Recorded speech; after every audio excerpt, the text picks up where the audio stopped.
Agora sim. Jai Jai? Agora é Jai Jai? É. Jai Jai! E as mais humildes reverências a todos os ensinamentos, tá? Então, vamos começar por ética, ok? Cada entidade, cada espírito possui uma ética específica.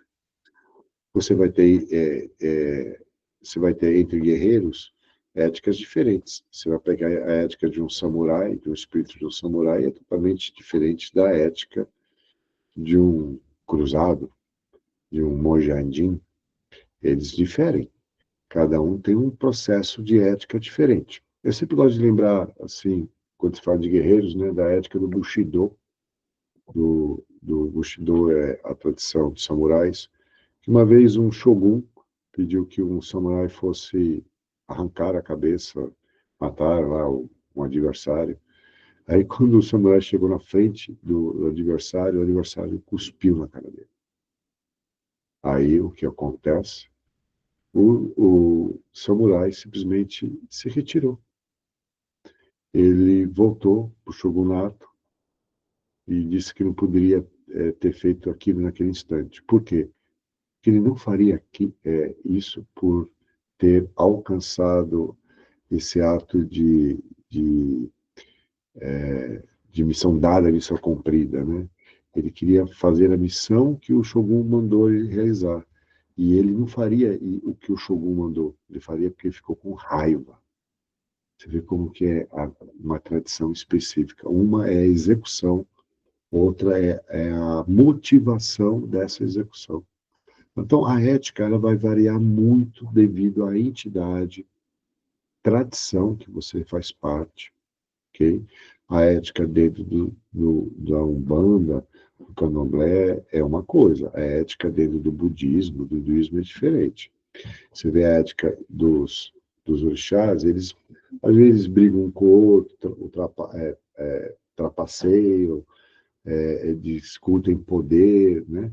Agora, por exemplo, nos deuses hindus, existe uma passagem dos Puranas em que Shiva e Hanuman quase destruíram o universo porque um queria tocar no pé do outro e fazer adoração. As brigas foram para ver quem era mais humilde. Então é uma ética diferente, uma compreensão diferente. E você precisa encontrar a sua ética. Temos que lembrar disso. Existe a ética da linha, a ética da entidade e a sua.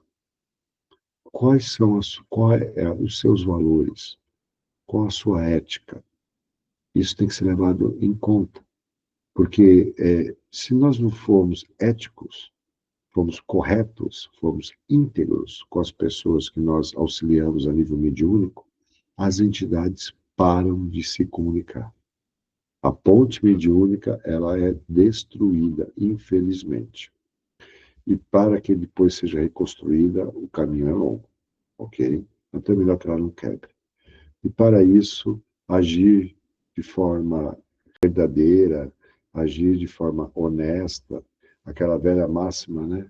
Ser honesto só por malandragem é uma conduta ética realmente importante, porque a impecabilidade de nossa conduta vai conduzir a entidades diferentes. Se você não tem muita ética, não tem muita impecabilidade, é natural que você esteja ligado mediunicamente a nível espiritual a entidades de cunho vibracional mais denso. Não vou falar baixo, denso, ok? E se você está dentro de uma ética, de um refinamento, de um propósito, de uma missão, a tua ética, muitas vezes, ela se torna mais refinada e se torna mais ampla. É uma ética que se abrange a mais questões, a mais situações na sua vida, ok? Essa é uma reflexão que todos deveriam ter, tá? Hoje, sobre ética. Eu sou ético o suficiente? Aonde eu posso melhorar?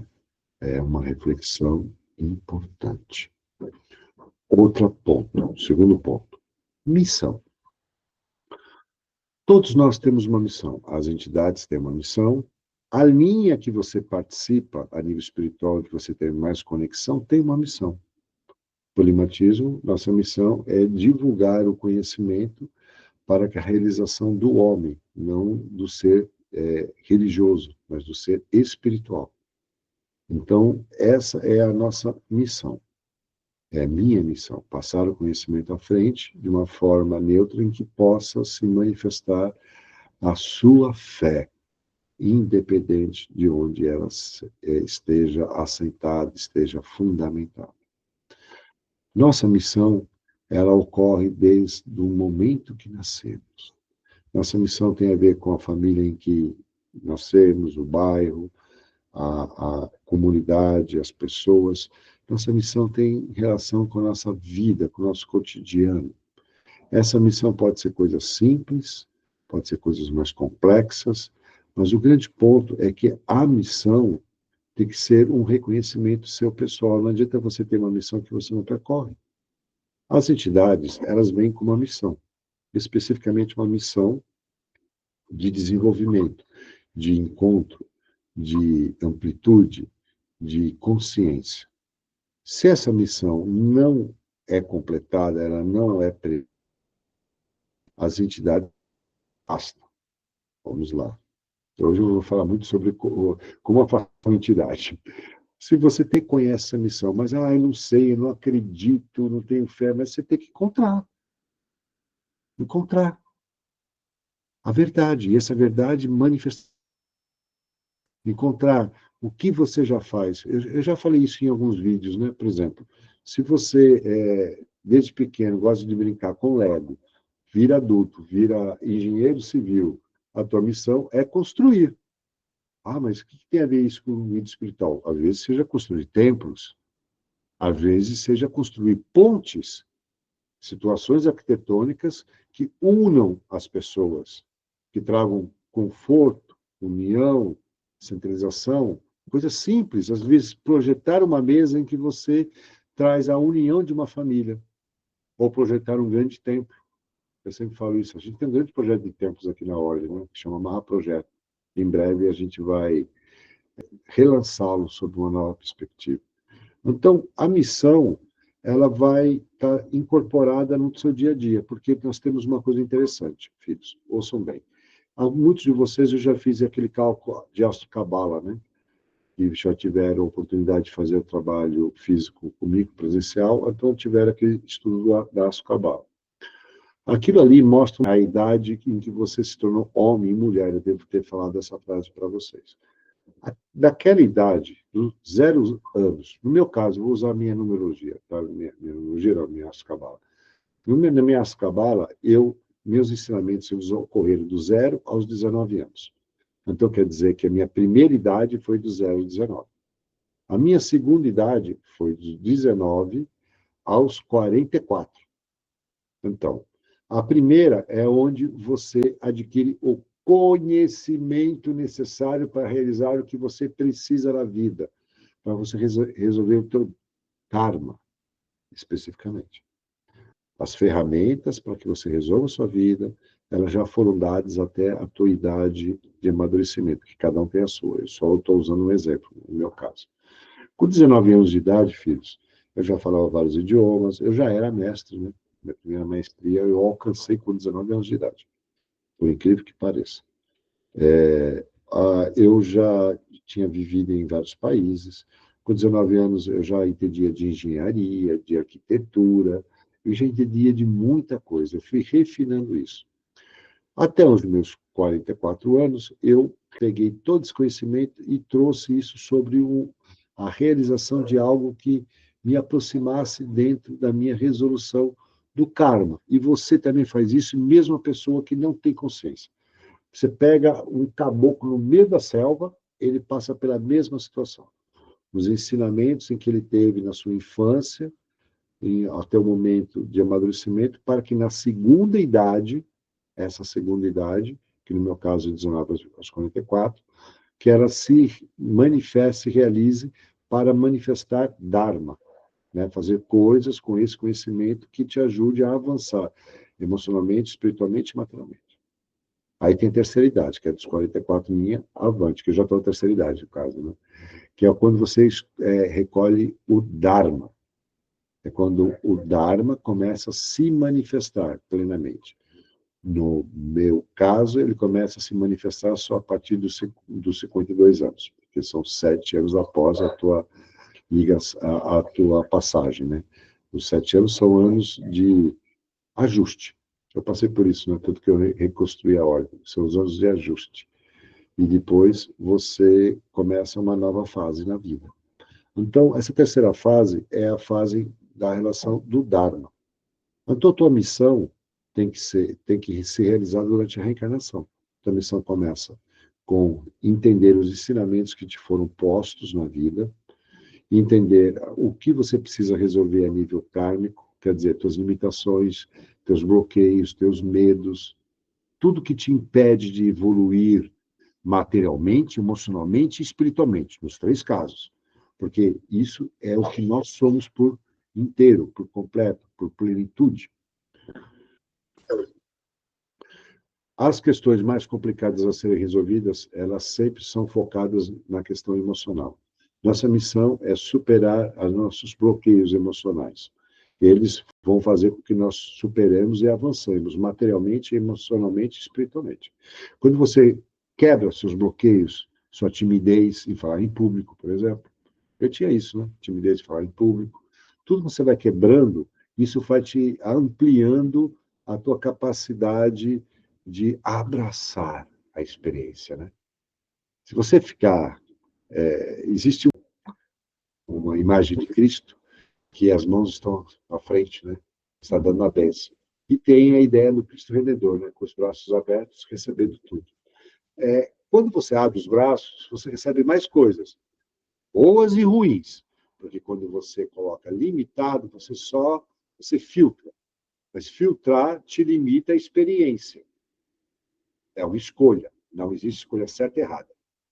Você pode tanto limitar como expandir. Mas saiba que em ambos os casos são extremos. O extremo de filtrar tudo, o extremo de filtrar nada.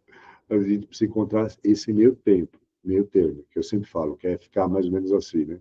Tá com os braços no meio do caminho, né? Abre, né? Deixa ele semi-aberto, de repente você expande teu plexo solar, você se abre completamente e deixa que as, as experiências que você chama de obstáculos, muitas vezes de problemas, se manifestem como a oportunidade de avanço. Cada missão possui seu desafio. E os desafios, eles são sutis e eles vão te perseguir até que você faça as coisas diferente. Ok? Não adianta você querer fazer as mesmas coisas do mesmo jeito. Você tem... A tua missão, às vezes, é clara. É como eu enxergo minha vida. É clara.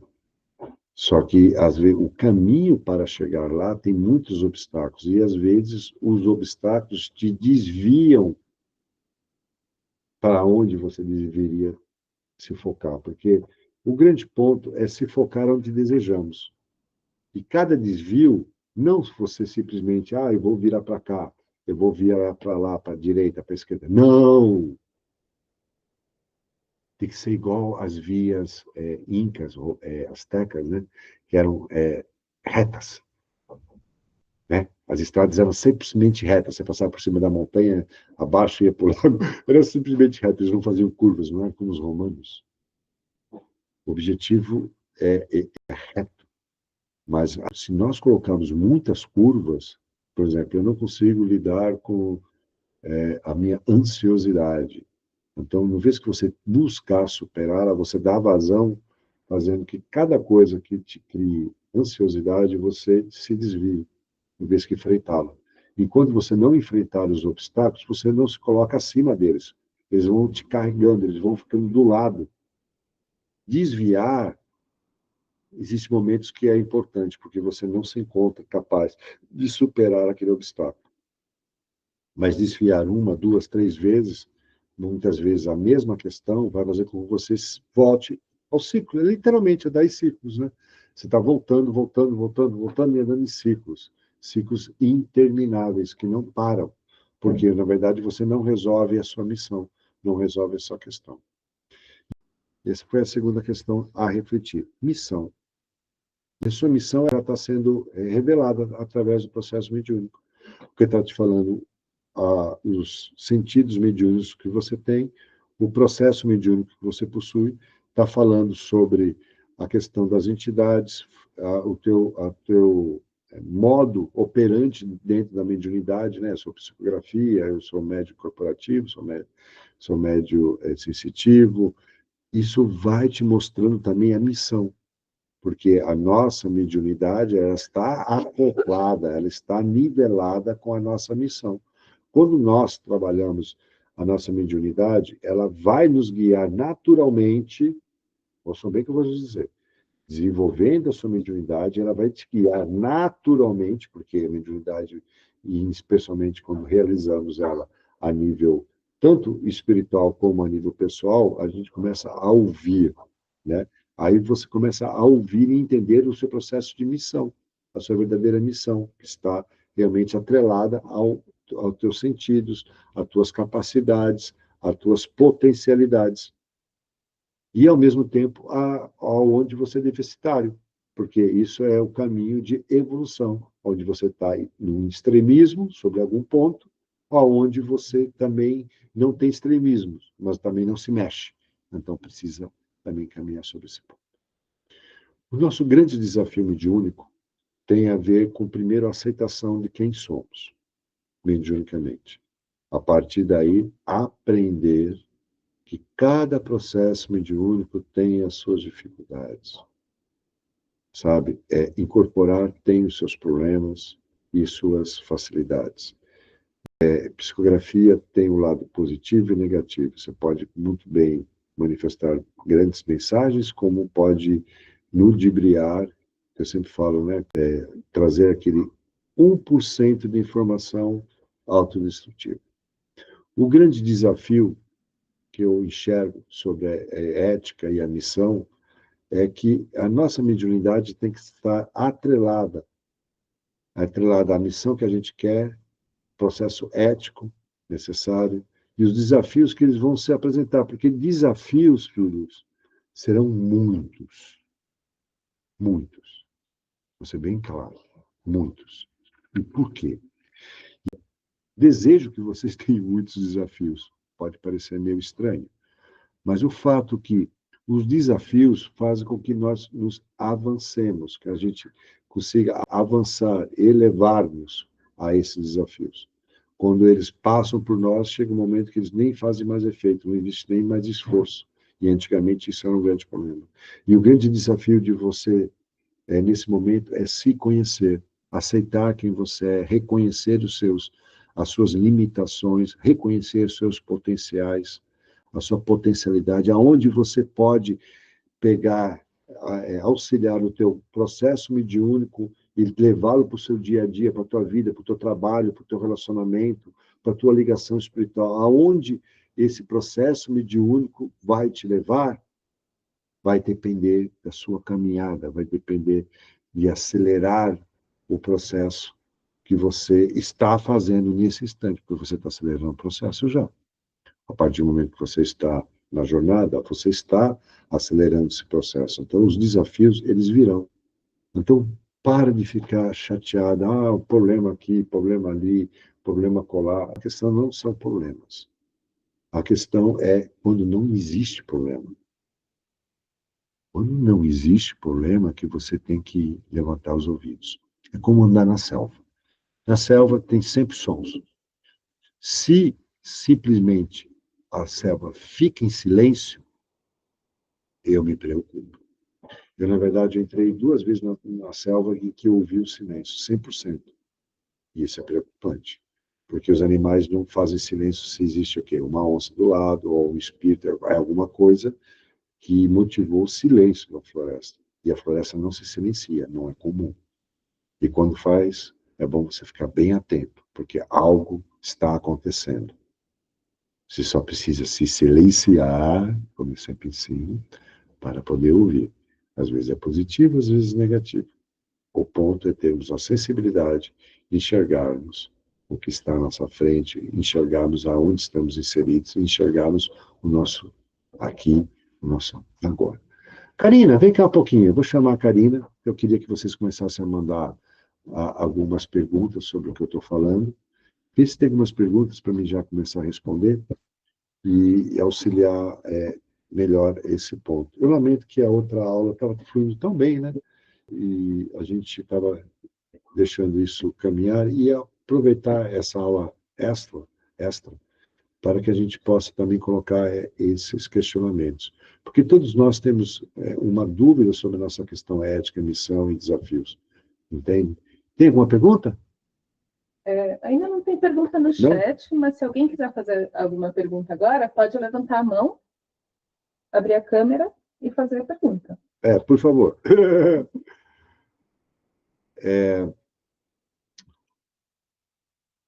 Nós teremos desafios de todas as formas. A Stephanie levantou a mão. Vai lá, Stephanie. Stephanie, vamos lá? Pode falar. Boa noite. Referente à missão, mestre, quando o senhor fala, né, que tem a ver com o nosso dia a dia, a família que a gente está, pode ter a ver com uma pessoa da família? Sim, apenas, às vezes, uma é o suficiente. Sabe, eu pego assim, por exemplo, a questão da minha veterinária. Minha veterinária, a missão dela é ser veterinária. Não tem como. Ela tinha um centro de animais, ela fechou porque não dava muito certo, o pessoal só abusava dela. Foi para a casa dela, ela agora está procurando outro local porque ela retomou o centro de animais dentro da casa dela agora. Ficou pior. A missão, ela naturalmente, você não consegue fugir dela. A questão é que fazer isso de forma consciente faz toda a diferença. Toda a diferença. Porque faz com que nós avancemos, faz com que nós possamos progredir também materialmente, emocionalmente, espiritualmente, de uma forma conjunta. Tá? A missão sua, de todos nós, já foi dada. A questão é que talvez nós não paremos o suficiente para ouvirmos, para observarmos. Respondi a pergunta? Sim, muito obrigada. Próximo. Next. Luciano levantou a mão. Olá, boa noite. Jai. Oi, Luciano. Olá. Quanto tempo? Sim. Bom, minha pergunta é assim, a sensação de desconexão, seja com a própria família, com trabalhos no geral, ou até mesmo com o próprio mundo, pode significar por não estar nesse caminho do propósito em si? Pode ser algo nesse sentido? Então, a não conexão, dependendo do propósito, faz sentido. Dependendo da missão, faz sentido. Essa que é a questão.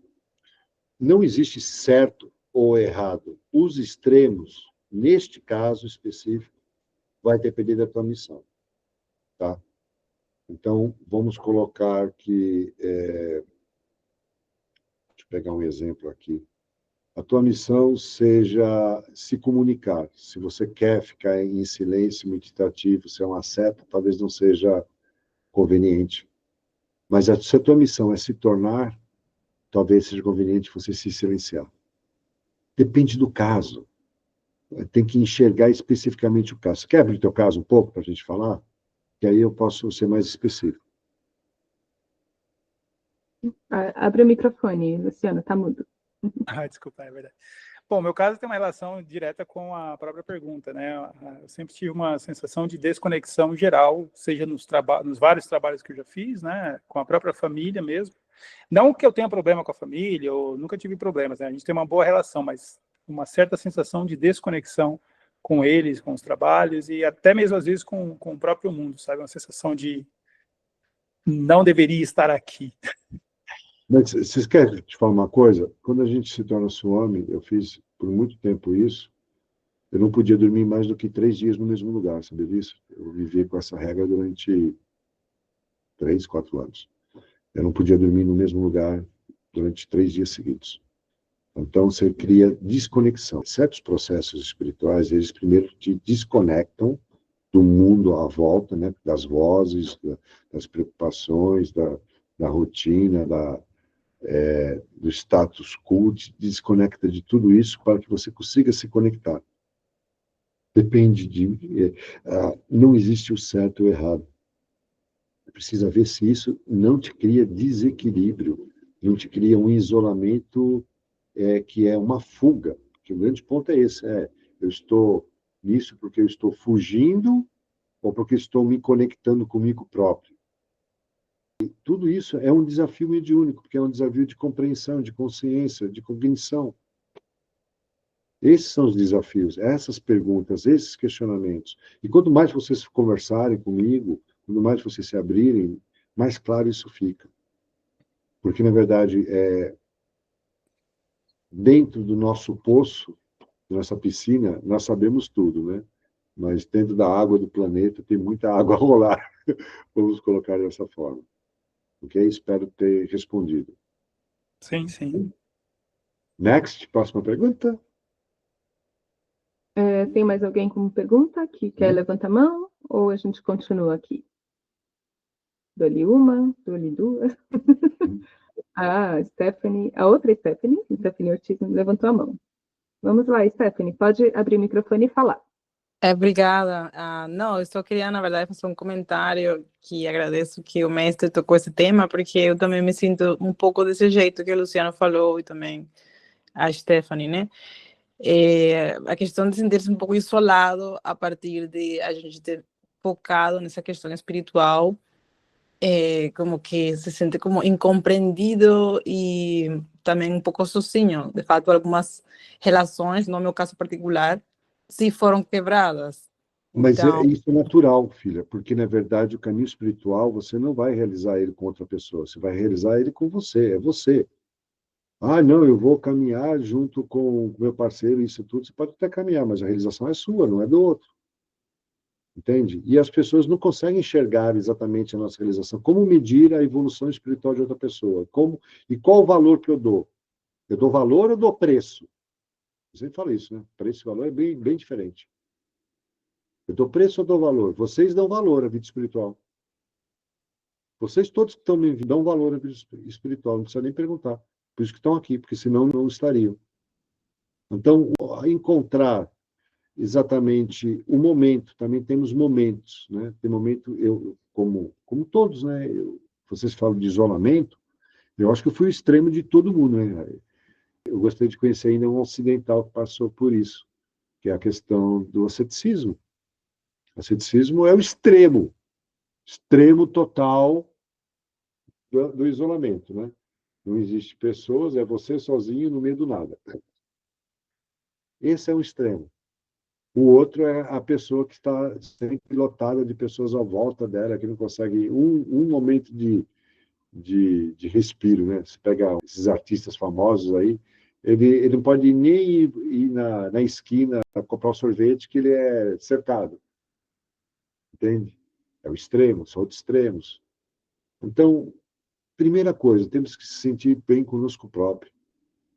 Às vezes tem pessoas que precisam ter outra pessoa do lado, precisa isso, precisa aquilo, você precisa se sentir bem consigo, sabe? E sentir bem naquele instante. Tem momentos que você se isola. Todo mundo passa por isso. Eu passo por isso. E tem momentos que você precisa se expandir. Não entrar em extremos. É isso que eu aprendi com o meu caminho espiritual. Sem extremos. Os extremos é uma lavagem cerebral, é uma doutrinação, qualquer extremo.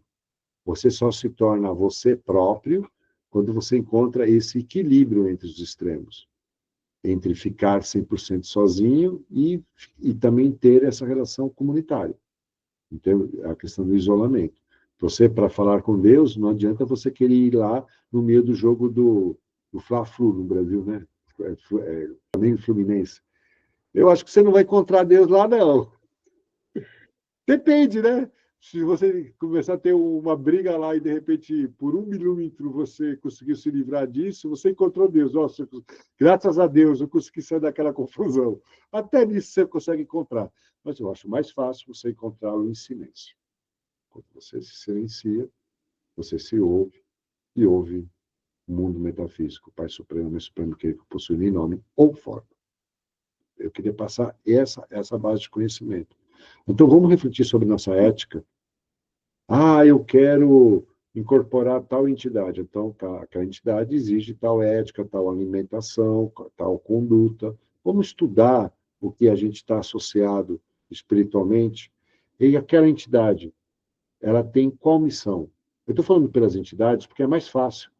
Mais fácil, às vezes, você não reconhecer isso dentro de você, mas as entidades, existe toda uma classificação, todo um estudo sobre elas, todas. E aquela que você não encontrar, pergunte para mim. Tá? A questão é simples. Ela possui uma ética, possui uma conduta, possui uma compreensão, um conhecimento, um fundamento, um propósito. Com isso, você encontra o propósito, a conduta ética para esse propósito, para essa função, para essa realização. Você encontra essa missão, porque para você ter aquele propósito, aquela ética, aquela conduta, é para tal missão. Você veio com uma missão de esclarecer o conhecimento. Então, você fala. Você veio com uma missão de fazer cura. Não é para ficar falando, é para curar as pessoas. Então, precisa aprender qual ética e qual missão, dentro da minha missão, é necessária. Então, as entidades vão te falar isso. E vão te falar também os desafios. Vou colocar um exemplo assim, bem claro. Por exemplo, muita gente conhece as entidades de esquerda, então é mais fácil de falar. Toda entidade que tem sete cruzilhadas, 7 cruzes, 7 facadas, 7 saias, são exos. São entidades exos, são entidades de eixo, de ligação entre o mundo material e o mundo espiritual. Todas elas te colocam em pontos de transformação. Você pega, por exemplo, um caso dos seus 7 cruzilhadas, ele te coloca numa encruzilhada para que você se transforme, para que não tenha solução. Ele te coloca naquela encruzilhada porque você é uma pessoa difícil de se mexer, é difícil, as coisas com você tem que ser devagar. Então, ele te coloca numa encruzilhada para que haja transformação. Entende? Cada entidade tem o seu propósito, tem a sua conduta, que tem referência à nossa missão, à ética necessária, à nossa forma de pensar, à nossa forma de agir. Aprendendo sobre a entidade ou aprendendo sobre você, nos 2 casos, você aprenderá sobre você. Ok? Tem coisas que você vai conseguir relacionar isso a nível intelectual, a nível psicológico, e tem coisas que você vai relacionar isso a nível espiritual, que se transfere, cria-se uma ponte sobre essa mesma compreensão, sobre essa mesma realização, dentro da manifestação emocional sua, da conduta sua. Você vai ver que a entidade, os objetivos desse movimento espiritual, dessa missão que você tem a ver com o que você conduziu já à tua vida. Porque não é te falar qual é a missão já foi dada.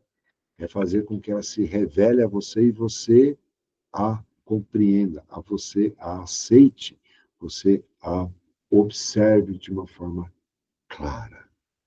Ok? Filho, se tem mais alguma pergunta, eu vou responder. Se não, eu quero agradecer a todos, tá? E dar continuidade. Eu queria comentar uma coisinha. Tem vários vídeos extras do estudo mediúnico e todos os estudos que são complementares. Vejam todos os vídeos, que tem muita coisa que eu passei em aulas, sabe? É importante. Tem aulas que, às vezes, até se repete o tema sobre aspectos diferentes. Então, sempre esteja observando. Tem alguém que quer falar? Levanta, abre a última pergunta aqui. E, por favor, estudem, se preparem para o retiro, que o retiro vai ser fantástico. 4 dias, vai dar para fazer as coisas calmamente, tranquilamente. Qualquer pergunta? Boa noite. Mas, assim, tem como dizer quais são as entidades, assim, dentro do xamanismo, da mata? Tem, claro que tem, mas tem que ser feito em Algum ritual. nome? Tem que ser feito dentro do ritual. É isso que a gente está fazendo, é esse retiro. Então, o primeiro retiro, a gente buscou ver se as pessoas tinham relação de mentores que passavam ensinamentos de evolução. O budismo e o hinduísmo, eles são guiados, os mentores, os devas, os espíritos relacionados a essas tradições, eles estão direcionados para a pessoa alcançar iluminação, moksha, nirvana, alcançar evolução espiritual do Dharma. Quando a gente trabalha aqui, vai ser, no caso, xamânico, vai ser nesse próximo retiro, né, dos 4 dias, Um dia é sobre o cristianismo, porque todo mundo tem, né? É legal vocês aprenderem um pouco também, porque vocês já nasceram no cristianismo. Então, vamos aprender um pouquinho sobre essa relação do cristianismo, que tem a ver com o passar a mão na cabeça, e como eu não passo a mão na cabeça, eu vou botar tapa, porque senão lustra o demônio de cada um. E a questão do xamanismo, outro dia, que é trabalhar com a questão de xamânica e umbanda, que é buscar fazer a revelação. A revelação ela pode ocorrer, que eu vou fazer no ritual, vai ser através de pontos cantados, pontos riscados, através de processo incorporatório, através da força. Existem várias vias. O objetivo do primeiro, que até foi curto, né? A gente precisava de mais tempo no primeiro. Esse vai ficar mais fácil. Desses 2 eventos que teve, esse que vai ter agora, esse retiro, é trazer a nivelação e entendimento claro sobre quem é a entidade. Eu acho que o grande ponto é esse. A gente fazer a revelação da entidade, da primeira. Só uma precisa. Que aí depois você precisa se conectar. Não adianta você saber sobre 20 entidades que você tem, filhos. Tá bom? Ouçam bem o que eu vou te dizer. Isso não importa e não adianta, e é totalmente desprovido de evolução. Vocês têm que entender que vocês têm que manifestar primeiro bem, nivelado. A partir daí, ele vira uma árvore. Esse tronco vira uma árvore de entidades. Vocês vão poder manifestar várias entidades, mas vocês precisam nivelar uma primeiro. Criar essa ponte, essa associação sobre uma. E a partir daí, tudo abre-se. Ok? E é essa mesma entidade que você manifestar inicialmente, você vai ver que daqui a uns anos você nem manifesta mais ela. Porque ela foi a porta de entrada. O padrão vibracional que poderia se manifestar no momento em que você era, em que você estava, em que você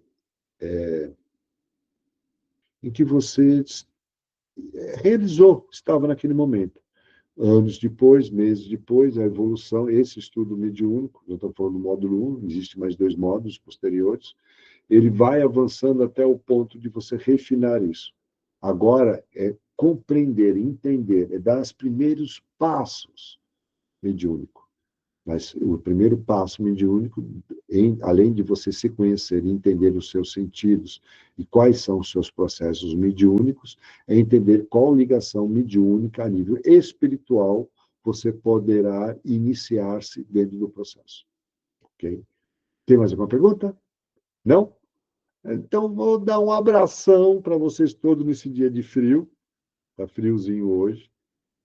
Espero que todos estejam prontos para o retiro e venham de coração aberto, venham tranquilos, para mais um passo para nós nos conhecermos, nos descobrirmos. Eu sei que eu deixei até o melhor para o final, né? A questão de Umbanda e a questão de xamânica, porque é a que mais manifesta-se mais fácil a nível mediúnico, né? E vai ser bastante realizador, né? Que a gente está fazendo um trabalho diferente. Muito obrigado, estudem, tragam suas perguntas e até a próxima aula na terça-feira, tá bom? E vamos caminhar.